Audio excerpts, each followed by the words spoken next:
Day 27 of my body transformation. Pagdating sa gym, sinalubong ako ni Coach Richmond. In-invite niya ako gawin yung workout niya. 3 exercises lang daw, kaya pumayag ako. Kaso unang exercise pa lang sobrang hirap na agad. Yung second naman, parang kakalas na yung tuhod ko. Tapos yung third, pinatalon pa ako. Inulit ko to for 3 sets. Kahit mahirap, tinapos ko pa din. Pero nung last set, kinailangan na akong alalayan ni Coach. Ngayon lang ata ako napagod ng ganito sa gym. Pero after na to, ginawa ko pa din yung usual leg day routine ko.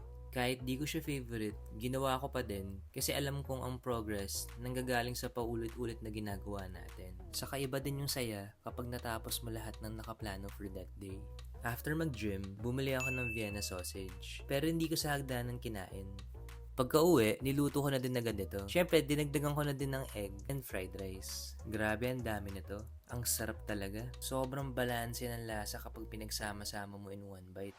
Pang breakfast man siya, pero pwedeng-pwede siya kainin anytime of the day. Panalo talaga. Apple fries pa din dessert ko para rich in fiber. Madami man akong nakain, pero hindi ako na-guilty. Pag ikaw kasi nag-prepare ng food, alam mo yung sukat ng bawat ingredient. Kaya mas panatag yung loob mong kumain. Hindi man ideal yung kinain ko for today, ang mahalaga, hindi pa din ako nag-exceed sa calories ko. And naging masaya talaga ako sa kinain ko. Yan na muna ngayon, bukas ulit.